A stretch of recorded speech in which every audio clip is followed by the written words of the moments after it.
ఈ రోజే డౌన్లోడ్ చేయండి. మీ ఫేవరెట్ షోస్ చూడండి. ఏంటమ్మా ఇది, ఇంత దూరం వచ్చి ఇప్పుడు రాను అంటున్నావు? మనం ఇంత దూరం వచ్చింది మనం ఏడ్చి నాన్న నేర్పించడానికి కాదు. నీకేం కాదు నాన్న, నీకోసం మేమున్నాము అని ఆయనకి ధైర్యం చెప్పడానికి.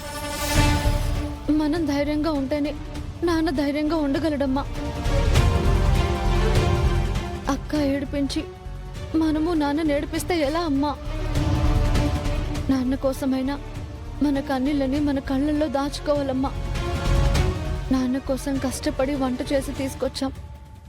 కన్నీళ్లతోనే కడుపు నిండేలా చేస్తావా? కళ్ళల్లో ఉండే కన్నీళ్లే కలిసి ఉండవమ్మా. దేని దారి దానిదే. రెండు కళ్ళు మేమే అయినా ఒకేలా ఉండలేకపోతున్నాం. అక్క గురించి ఆలోచిస్తూ మనసు పాడు చేసుకుంటే నాన్న గురించి ఆలోచించేదెవరు? నా మాట వినమ్మా. నీకెంత బాధేసినా సరే నాన్న ముందు మాత్రం ఏడవద్దు. నాన్న మన చేత్తో తిని ఎన్ని రోజులైపోతుందో చెప్పు.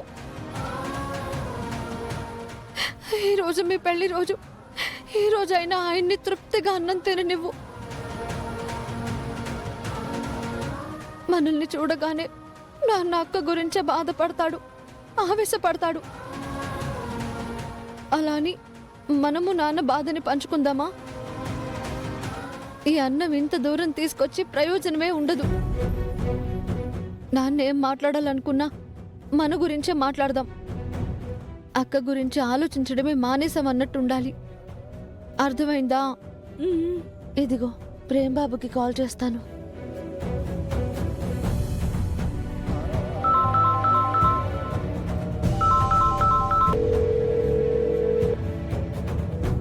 Jam, sorry jam. ఎందుకు బాబు? నీ నమ్మకాన్ని నిలబెట్టలేకపోయాను. మీ నాన్నని నిర్దోషిగా బయటికి తీసుకురాలేకపోయినందుకు నువ్వెంత బాధపడుతున్నావో నాకు తెలుసు. నువ్వేం చేసావు బాబు? మా అక్క చేసిన పనికి మాకే దిక్కు తెలియలేదు. ఇలా జరిగినందుకు నేను ప్రశాంతంగా ఉండలేకపోతున్నాను. మా గురించి నువ్వు ఆలోచించినంత మాత్రం ఎవ్వరూ ఆలోచించలేదు బాబు. వద్దులే, నువ్వు బాధపడద్దు. ఈరోజు మా అమ్మ నాన్నల పెళ్లి రోజు. నాన్నకి భోజనం తీసుకుని అమ్మ నేను జైలు దగ్గరకు వచ్చాం. అవునా? పెళ్లి రోజుని ఇలా జరుపుకోవడం వాళ్ళకెంత బాధగా ఉంటుంది చెప్పు. బాధ అనేది మమ్మల్ని ఎప్పుడో బానిసల్ని చేసుకుంది బాబు. బాధకి బందీలైపోయాం. దాని నుంచి ఈ జన్మకి మాకు విముక్తి లభించేలా లేదు. కానీ మా బాధని నాన్న ముందు కనిపించేలా చేయకూడదని ఇప్పుడే మాట్లాడుకున్నాం. ఈ కాసేపైనా లేని సంతోషాన్ని మా నాన్న ముందు నటిస్తాం. ఒక్కసారి లాయర్గా మా నాన్నని కలవడానికి మీరు ఏర్పాటు చేయగలరా బాబు? నేను ఇప్పుడే మాట్లాడతాను. మీరు వెళ్ళి నా పేరు చెప్పండి. అలాగే బాబు. నాన్నని కలిసొచ్చాక ఫోన్ చేస్తాను. ఓకే జామ్, బాయ్. బాయ్.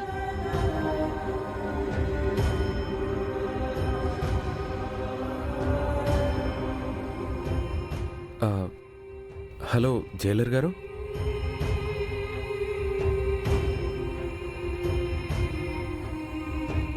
అమ్మా, చెప్పిందంతా నీకు గుర్తుంది కదా? మళ్ళీ అక్కడికి వెళ్ళాక నాన్నని చూసి నువ్వు ఏడవద్దు. ఏడుపు వచ్చినా సరే ఏడవద్దు. ఈ ఒక్కరోజు అయినా ఆయన్ని ఆనందంగా ఉండనిద్దామమ్మా. బాధలో ఉన్న నాన్నకి మన ఓదార్పు కావాలి, కానీ మరింత భారం కాకూడదు. రా.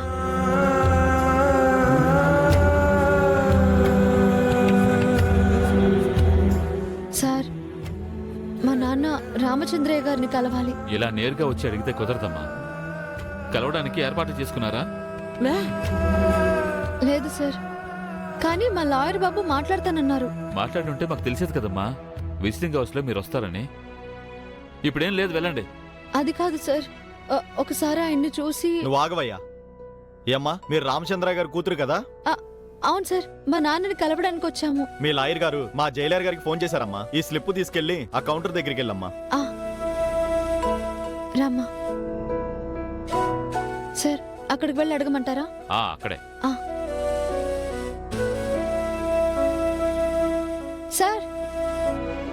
ఏంటమ్మా? ఓ ములాఖతా. ఆ, వెళ్ళా చెట్టు కింద కూర్చోండమ్మా, తీసుకొస్తాను. ఆ.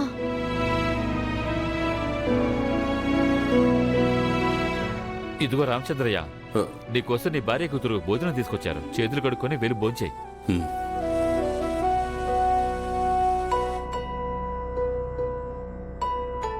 అమ్మా అక్కడికెళ్ళి కూర్చుందాం.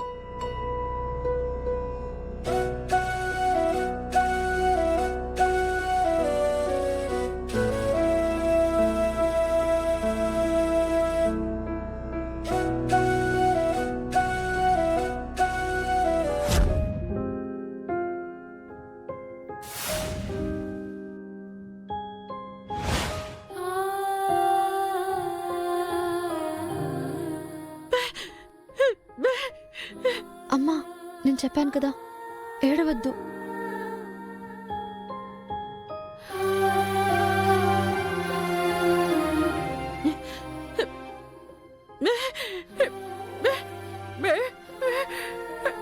బానే ఉన్నాను. ఎందుకు వచ్చారు బిడ్డ? నేను ఎప్పటికీ ఇక్కడే ఉన్నా. నాన్న అలా అనుకు నాన్న, నువ్వెందుకు ఇక్కడే ఉంటావు? నిన్ను ఖచ్చితంగా బయటకు తీసుకొస్తాం నాన్న. నిన్ను కన్నందుకు 1-2 సార్లు నన్ను చావు నుండి కాపాడావు. కానీ మీ అక్క నేను బతికుండగానే నన్ను చంపేసింది. అలా మాట్లాడకు నాన్న. ఈరోజు మీ పెళ్లి రోజు. పెళ్లి రోజు శుభాకాంక్షలు అమ్మా నాన్న. శుభాకాంక్షలు. నా జీవితంలో శుభం ఎక్కడుందమ్మా? చెయ్యని తప్పుకి రాజాగారు రాణివారిని చంపిన నేరస్తున్నయ్యాను.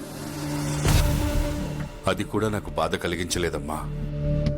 ఎవరో చేసిన కుట్రకి నేను బలయ్యానన్న బాధ కలిగింది. కానీ నేనేదో తప్పు చేసినట్లు నాకు బాధ అనిపించలేదు. కానీ అది ఉందే ఆ రోజా, అది కోర్టులో మాట్లాడిన మాటలు విన్నాక ఇలాంటి బిడ్డని ఎందుకు కన్నాను రా అని మొట్టమొదటిసారి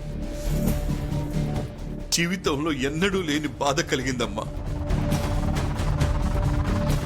ఈ నాన్న బతుకు కోరుకుంటున్నావు నువ్వు, కానీ అది అమ్మా నాన్నని ఇద్దరిని చంపేసింది.